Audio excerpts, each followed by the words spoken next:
Hello दोस्तों, स्वागत है हमारे यूट्यूब चैनल दया स्टडी क्लासेस। तो आज हम मैथ का टॉपिक लेकर आए निर्देशांक ज्यामिति। इसके बारे में बेसिक से लेकर एडवांस लेवल तक जानकारी प्राप्त करेंगे, तो बने रहे वीडियो में अंत तक। तो निर्देशांक ज्यामिति में एडवांस लेवल तक पहुंचने से पहले बेसिक नॉलेज होना जरूरी है। निर्देशांक ज्यामिति में निर्देशांक क्या होता है? तो गणित की वह शाखा जिसमें किसी बिंदु या रेखा की स्थिति को दो अंकों द्वारा दर्शाया जाता है उसे निर्देशांक कहेंगे। जैसे 6 और 4 को हम निर्देशांक बोलेंगे, जिसमें पहला मान निर्देशांक का पहला मान अक्ष का मान रहेगा और दूसरा मान y का रहेगा। पहला अक्ष का और दूसरा y का मान रहेगा, और अक्ष के मान को हम भुज कहेंगे और दूसरा जो मान y का रहेगा उसको कोटि कहेंगे। अब एक यहाँ ग्राफ डायग्राम बनाया है। इसमें जो क्षैतिज रेखा वो x अक्ष कहलाती है और ऊर्ध्वाधर रेखा है वो y अक्ष कहलाती है। यहाँ जो दाईं ओर रहेगा मान निर्देशांक के वो पॉजिटिव रहेंगे और बाईं ओर मान जितने भी रहेंगे निर्देशांक के वो नेगेटिव रहेंगे। नीचे की तरफ नेगेटिव और ऊपर की तरफ y अक्ष पर पॉजिटिव रहेंगे। तो बिंदु ए की कोटि 0 यानी बिंदु ए है, उस पर y का मान कोटि y का मान 0 रहेगा। अक्ष पर y का मान 0 रहेगा और y अक्ष पर जो अक्ष का मान 0 रहेगा, और ये मूल बिंदु है जिसका मान 0 होता है। अक्ष का मान 0 और y का मान भी 0 होता है मूल बिंदु पर। तो बिंदु ए की कोटि 0 यानी y का मान 0 और भुज अक्ष का निर्देशांक है वो रहेगा 2। बिंदु बी की कोटि यानी बिंदु बी की कोटि y जो अक्ष है उसका निर्देशांक यानी 2 रहेगा और भुज यानी अक्ष के निर्देशांक है वो 0 रहेगी। y अक्ष पर 0 जो अक्ष का मान है वो 0 रहेगा। बिंदु सी की कोटि 1 और भुज 4 -4। बिंदु सी है उसकी जो कोटि का मान है 1 रहेगा, यानी y का मान बिंदु सी के लिए y का मान 1 और कोटि का मान 1 और भुज -4 यानी अक्ष का मान रहेगा वो रहेगा -4। नेक्स्ट है चतुर्थांश में स्थित बिंदु निर्देशांक के चिन्ह। जो प्रथम चतुर्थांश है उसके अंदर x और y दोनों का मान पॉजिटिव रहेगा, यानी भुज और कोटि दोनों का मान पॉजिटिव रहेगा। और द्वितीय जो चतुर्थांश है उसके अंदर भुज यानी x का मान ऋणात्मक और कोटि यानी y का मान पॉजिटिव रहेगा। तृतीय जो चतुर्थांश है उसके अंदर x और y दोनों का मान भुज और कोटि दोनों ही ऋणात्मक रहेंगे। और जो चौथा चतुर्थांश है उसके अंदर भुज यानी x का मान पॉजिटिव और कोटि यानी y का मान नेगेटिव रहेगा। यानी इसके अंदर ऐसे सवाल आ सकता है -2,3 कौन से चतुर्थांश में विवरण करता है? तो ये जो -2 है ये x का मान है यानी भुज का मान है। -x और पॉजिटिव y कौन से चतुर्थांश में होता है? तो ये द्वितीय चतुर्थांश यानी x का मान ऋणात्मक यानी भुज का मान ऋणात्मक और y यानी कोटि का मान पॉजिटिव रहेगा, तो ये द्वितीय चतुर्थांश में होता है। जो निर्देशांक ज्यामिति है उसके अंदर प्रश्नों के प्रकार होते हैं, वो 6 प्रकार के क्वेश्चन बनते हैं। पहला दूरी पर आधारित, दूसरा त्रिभुज या चतुर्भुज के क्षेत्रफल पर आधारित, तीसरा है समरेख बिंदु पर आधारित, चौथा है त्रिभुज के विभिन्न केंद्रों पर आधारित, पांचवा बिंदुओं के विभाजन पर आधारित, और छठा है रेखा के समीकरण पर आधारित। तो हम एक एक टाइप को डिटेल से पढ़ेंगे। जो पहला है वो दूरी पर आधारित प्रश्न। यदि बिंदु ए के निर्देशांक x1 y1 है तथा बिंदु बी के निर्देशांक x2 y2 हो तो उनके बीच की दूरी रहेगी वो d से दर्शाएंगे। ए बी बराबर रहेगी √x1 - x2 का स्क्वायर प्लस y1 - y2 का स्क्वायर, या √x2 - x1 का स्क्वायर प्लस y2 - y1 का स्क्वायर। जो क्वेश्चन लिखा है बिंदु 4,4 3,3 के बीच की दूरी ज्ञात कीजिए। यहाँ x1 का मान है 4 और y1 का मान 4 है, यानी बिंदु ए और बिंदु बी, यानी बिंदु ए के x1 y1 और बिंदु बी के लिए x2 y2 का मान रहेगा। x1 का मान 4 y1 का मान 4 तथा x2 का मान 3 और y2 का मान 3। यहाँ दूरी सूत्र लगा दिया है। x1 - x2 4 - 3 का स्क्वायर प्लस y1 - y2 यानी 4 - 3 का स्क्वायर। तो दूरी सूत्र से दूरी प्राप्त हुई है √1 का स्क्वायर प्लस 1 का स्क्वायर, यानी 1 का स्क्वायर 1 प्लस 1 का स्क्वायर 1, √1 + 1। नेक्स्ट टाइप्स वो है क्षेत्रफल पर आधारित प्रश्न। तो त्रिभुज, बहुभुज, आयत, वर्ग और वर्त पर आधारित क्वेश्चन रहेंगे। जो पहला है वो त्रिभुज पर आधारित क्वेश्चन। यदि किसी त्रिभुज के तीनों निर्देशांक दिए हुए हो जिसके निर्देशांक रहेंगे x1 y1 x2 dash y2 तथा x3 डैश y3 हो तो उस त्रिभुज का जो क्षेत्रफल रहेगा 1/2 x1 कोष्टक y2 माइनस y3 करना है प्लस x2 बाहर रहेगा y3 माइनस y1 करना है प्लस x3 और y1 माइनस y2 यानी x1 निर्देशांक के मान बाहर रखना है, फिर x2 के निर्देशांक, फिर x3 के निर्देशांक, फिर y2 माइनस y3 करना है प्लस y3 माइनस y1 करना है और y1 माइनस y2 करना है। नेक्स्ट है अन्य बहुभुज जैसे चतुर्भुज पंचभुज का क्षेत्रफल ज्ञात करना हो तो सर्वप्रथम उसको त्रिभुज में बांटते हैं। इसके बाद त्रिभुज का क्षेत्रफल सूत्र द्वारा उनको ज्ञात करके उन्हें जोड़ देते हैं। इस प्रकार प्राप्त योग पर उस बहुभुज का क्षेत्रफल रहेगा चतुर्भुज और पंचभुज का। नेक्स्ट है यदि वर्ग या आयत का क्षेत्रफल ज्ञात करना तो उनकी भुजाओं या विकर्ण की लंबाई यानी under root x1 minus x2 square plus y1 minus y2 square दूरी सूत्र से उसके भुजाओं और विकर्णों की लंबाई ज्ञात करके निम्नलिखित सूत्रों से क्षेत्रफल ज्ञात करते हैं।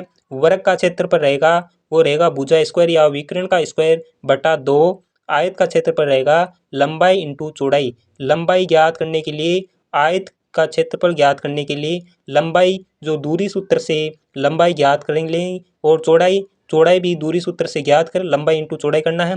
वर्ग का क्षेत्रफल होगा पाई आर स्क्वायर जहाँ पाई का मान रहेगा 22/7 या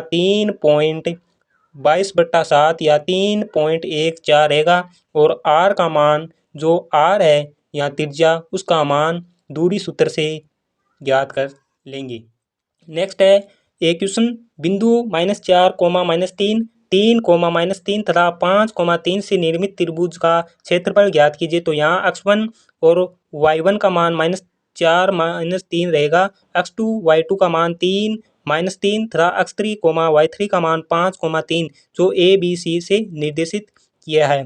त्रिभुज ए बी सी का क्षेत्रफल रहेगा, क्षेत्रफल का सूत्र लगा दिया है 1/2 -4 -3 प्लस 3 यानी x2 का मान 3 कोष्टक y3 का मान 3 माइनस और y1 का मान माइनस तो माइनस माइनस प्लस 3 प्लस 5 यानी x3 का मान +5 कोष्टक y1 का मान -3 और माइनस यानी y2 का मान माइनस है तो माइनस माइनस प्लस 1/2 -4 ये हो गया माइनस माइनस प्लस माइनस का चिन्ह रहेगा -6 प्लस 3 बाहर और 3 3 6 रहेगा प्लस 5 बाहर -3 और -3 और प्लस का 3 ये 0 हो जाएगा तो 0 1/2 माइनस माइनस प्लस और 4 को 6 से इंटू किया तो 24 प्लस 6 को 3 से इंटू किया 18 प्लस 0 यानी ये हो गया 1/2 इंटू 42 यानी 42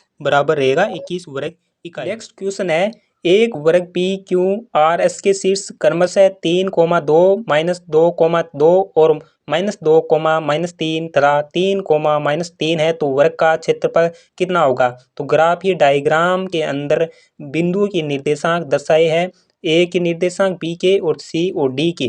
तो इसके अंदर से एक भुजा की जो लंबाई है वो ज्ञात करनी है, चाहे ए बी चाहे ए डी और चाहे ए बी या बी सी। तो हमने ए बी की लंबाई ज्ञात की है दूरी सूत्र से x1 माइनस x2 का square plus y1 minus y2 का स्क्वायर अंडरूट रहेगा, अंडरूट 3 + 2 का स्क्वायर यानी x1 का मान 3 और माइनस करना है 2 यानी यहाँ पर माइनस पहले से है और दूरी सूत्र में माइनस तो माइनस माइनस प्लस 3 + 2 का स्क्वायर प्लस y1 ए की निर्देशांक रहेगी तो 2 - 2 बी की निर्देशांक स्क्वायर तो अंडरूट 5 का स्क्वायर 2 - 2 0 5 का स्क्वायर 25 तो अंडरूट में है तो ये बाहर आ जाएगा 5 इकाई। अब 5 इकाई ए बी की लंबाई है, 5 इकाई ए बी की लंबाई है तो हमें वर्ग का क्षेत्रफल ज्ञात करना है। तो वर्ग का क्षेत्रफल का सूत्र होता है भुजा स्क्वायर, एक भुजा तो 5 तो भुजा स्क्वायर 5 का स्क्वायर बराबर 25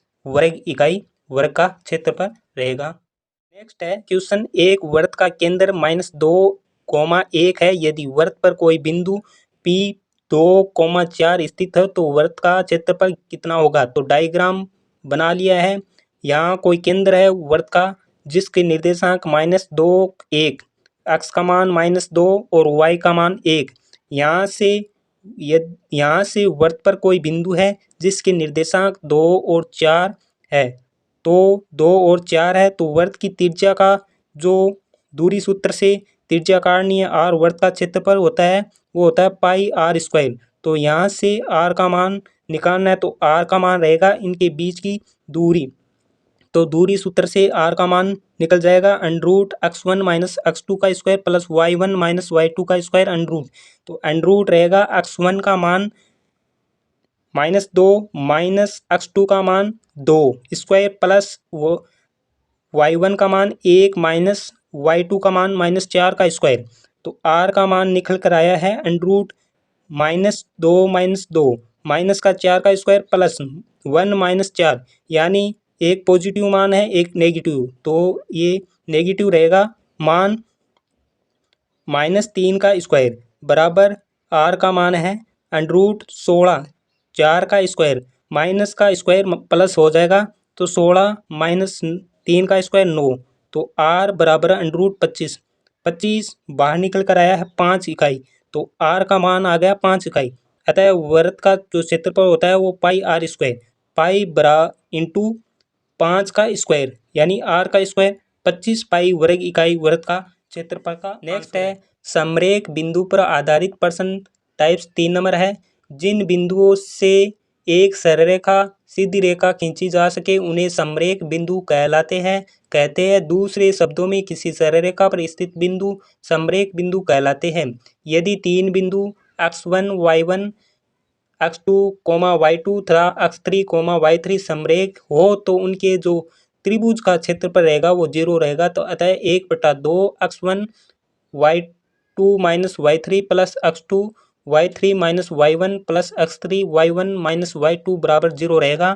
तो यहाँ से 1/2 इधर जाएगा तो ये हो जाएगा 0। तो x1 y2 - y3 plus x2 y3 - y1 plus x3 y1 - y2 बराबर 0 रहेगा। नेक्स्ट है समरेख बिंदु पर आधारित प्रश्न है। यदि बिंदु -5, 3, 2, 1 तथा 6, 3 समरेख हो तो a का मान ज्ञात कीजिए। समरेख हो तो त्रिभुज का जो क्षेत्रफल रहेगा वो 0 रहेगा। तो x1 y1 का मान यहाँ से निर्देशांक -5, 3 है, x2 y2 का मान 2, a है, x3 y3 का मान 6, 3 है। तो त्रिभुज का क्षेत्रफल रहेगा 0, क्योंकि समरेख बिंदु के लिए त्रिभुज का जो मान रहेगा वो 0 रहेगा। तो यहाँ से x1 जो त्रिभुज क्षेत्रफल है वो रहेगा x1 y2 - y3 plus x2 y3 - y1 plus x3 y1 - y2 त्रिभुज का क्षेत्रफल का सूत्र लगाया है बराबर रहेगा 0। तो यहाँ से ये मान रखने हैं -5 x2 का मान a माइनस y3 का मान प्लस x2 का मान 2 y3 का मान और y1 का मान प्लस 6 x3 का मान 6 और y1 का मान 3 माइनस y2 का मान a बराबर 0। तो -5 कोष्टक में इंटू हुआ -5a प्लस माइनस प्लस, तो +15 प्लस 2 ये हो गया 0 plus 6 into 3 18 minus 6 minus a बराबर रहेगा 0 -11 प्लस 33 बराबर 0 -11 इधर और ये माइनस इधर चला गया 33 में, तो माइनस और माइनस ये पॉजिटिव हो जाएगा और a का मान आ जाएगा 33/11 बराबर a। तो a का मान यहाँ से 3 प्राप्त हो गया। तो इस वीडियो में हमने निर्देशांक ज्यामिति के जो 3 प्रकार के टाइप्स के प्रश्न थे उसके बारे में डिटेल से जानकारी प्राप्त की। शेष 3 प्रकार के टाइप्स पार्ट नंबर 2 में रहेंगे, तो जाके पार्ट नंबर 2 देखें। मिलते हैं नेक्स्ट वीडियो में, तब तक धन्यवाद।